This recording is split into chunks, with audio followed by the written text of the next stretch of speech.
Shalom, Jemaat GKI Klasis Solo. Kembali Bina Iman GKI Klasis Solo saat ini bersama saya Pendeta Lukas Aditya Arianto Sudarmadi dari GKI Coyudan. Kita akan bersama-sama nanti merenungkan Sabda Tuhan melalui Injil Lukas pasal yang ke-9 ayat 37 sampai 43a. Namun terlebih dahulu sebelum itu marilah kita bersatu dalam doa. Mari kita berdoa. Terima kasih Tuhan buat segala kemurahan Tuhan, penyertaan Tuhan di sepanjang kehidupan kami. Kami percaya firman yang hendak kami dengar, yang kami baca dan renungkan ini pun adalah bentuk tuntunan Tuhan atas kehidupan kami. Karena itu ya Roh Kudus, mampukan kami untuk mengerti sabda-Mu dan dengan sungguh kami boleh melakukannya dalam kehidupan kami sehari-hari. Terima kasih Tuhan Yesus, kami serahkan perenungan kami hari ini dalam tangan pengasihan-Mu. Amin. Injil Lukas pasal 9 ayat 37 sampai 43a. Pada keesokan harinya ketika mereka turun dari gunung itu, datanglah orang banyak berbondong-bondong menemui Yesus. Seorang dari orang banyak itu berseru katanya, "Guru, aku memohon supaya engkau menengok anakku, sebab ia adalah satu-satunya anakku. Sewaktu-waktu ia diserang roh, lalu mendadak ia berteriak, dan roh itu menggoncang-goncangkannya sehingga mulutnya berbusa. Roh itu terus saja menyiksa dia dan hampir-hampir tidak mau meninggalkannya. Dan aku telah meminta kepada murid-murid-Mu supaya mereka mengusir roh itu, tetapi mereka tidak dapat." Maka kata Yesus, "Hai kamu angkatan yang tidak percaya dan yang sesat. Berapa lama lagi aku harus tinggal di antara kamu dan sabar terhadap kamu? Bawa anakmu itu kemari." Dan ketika anak itu mendekati Yesus, setan itu membantingkannya ke tanah dan menggoncang-goncangnya. Tetapi Yesus menegur roh jahat itu dengan keras dan menyembuhkan anak itu, lalu mengembalikannya kepada ayahnya. Maka takjublah semua orang itu karena kebesaran Allah. Amin. Sampai di situ pembacaan firman Tuhan. Berbahagia kita yang boleh merenungkan dan melakukan dalam kehidupan hari lepas sehari. Haleluya. Saudaraku yang dikasihi Tuhan, dalam bacaan kita dikisahkan seorang ayah yang anaknya dirasuki oleh roh jahat sehingga sangat menderita. Ayah ini sudah menemui para murid untuk meminta tolong agar mengusir roh itu. Jadi para murid sudah diminta tolong dan sudah berusaha melakukannya. Tetapi para murid itu tidak dapat, tidak berhasil. Kemudian sang ayah datang menjumpai Yesus dan meminta pertolongan secara langsung kepada Tuhan Yesus untuk mengusir roh jahat itu. Dan sembuhlah anak itu. Nah, dalam perikop ini kita melihat kalau dalam Injil Matius 17 ayat 14-21 serupa, ya, diceritakan lebih lanjut bahwa setelah itu ketika para murid sedang bersama dengan Yesus sendirian, para murid lalu bertanya kepada Tuhan Yesus, "Mengapa kami gagal mengusir setan ini?" Jawaban Tuhan Yesus amat sederhana, "Karena engkau kurang percaya." Para murid kurang yakin akan kuasa Tuhan yang sudah dipercayakan kepada mereka.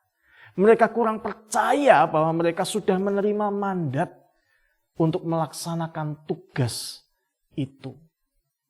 Jadi sekalipun mereka sudah percaya Yesus Tuhan, sekalipun mereka percaya pada Sang Guru, tetapi iman mereka belum mempercayakan pelayanan mereka, hidup mereka pada Tuhan.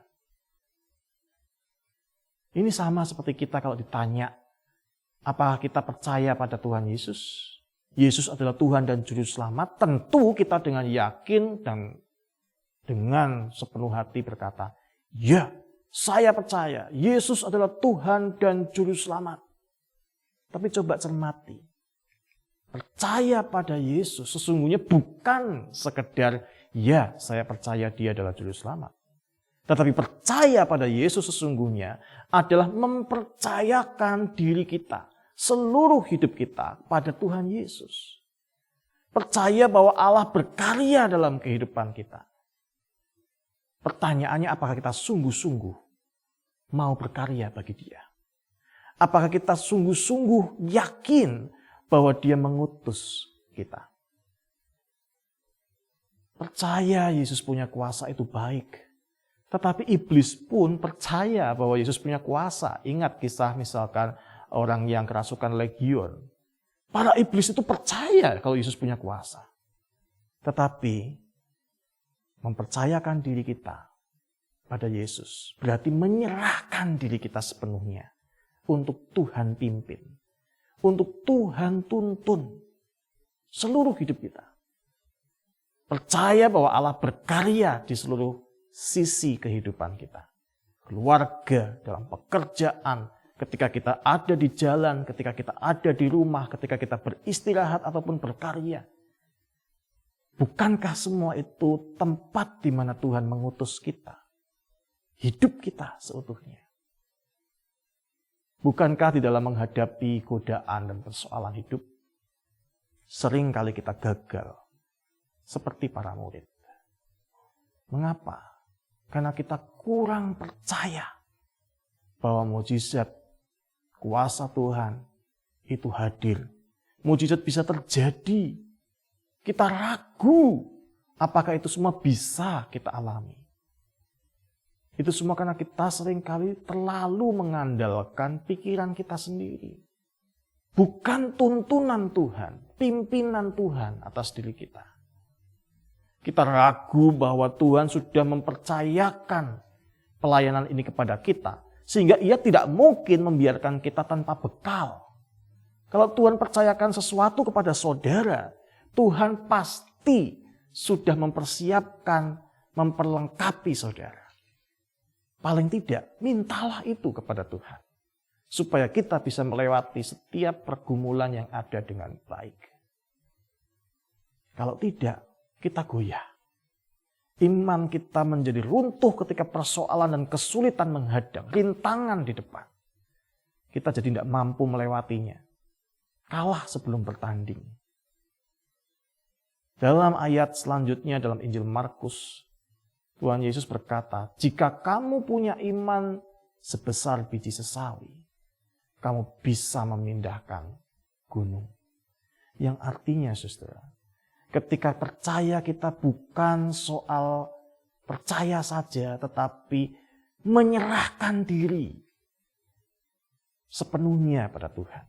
Dalam tuntunan Tuhan. Disitulah kuasa Tuhan akan bekerja melampaui pikiran-pikiran kita. Melampaui kemampuan-kemampuan kita. Melampaui apa yang ada dalam diri kita. Karena kita tidak berkarya dengan kekuatan kita sendiri. Kita dimampukan melakukan perkara besar jika kita mengizinkan Tuhan berkarya dalam kehidupan kita. Nah, bagaimana dengan kita sekarang? Adakah kita sudah meyakini sungguh bahwa Tuhan Yesus telah mengutus kita, memberikan kuasanya kepada kita, memperlengkapi kita? Kalau saudara yakin, pertanyaan selanjutnya, apakah kita sudah mempergunakan iman kita dalam setiap sisi kehidupan kita? Sudahkah kita mengamini iman kita dengan perbuatan-perbuatan kita? Kiranya Tuhan menolong kita semua. Amin. Mari kita berdoa. Bapa yang penuh kasih, kami sungguh bersyukur apabila boleh diingatkan bahwa ketika kami menjadi percaya kepadamu, Engkau telah mencurahkan Roh Kudus kepada kami untuk memperlengkapi kami, melakukan tugas panggilan kami sebagai umat Tuhan, memberitakan Kristus dalam kehidupan kami. Karena itu ya Tuhan, berkatilah Mampukanlah kami punya keyakinan iman yang teguh yang kami amini dengan setiap perbuatan-perbuatan kami. Seturut dengan kehendak-Mu. Biarlah Roh Kudus yang akan terus menuntun dan meneguhkan. Sehingga ketika kami harus menghadapi berbagai macam tantangan dan persoalan kehidupan sekalipun, kami tidak menjadi goyah dan kehilangan arah. Tetapi kami tetap boleh mengarahkan hati kami pada Tuhan yang akan menopang, menguatkan, dan memampukan. Berikanlah kami keyakinan hati akan pengutusan-Mu, ya Tuhan. Dalam nama Kristus Yesus kami berdoa. Amin. Tuhan Yesus memberkati.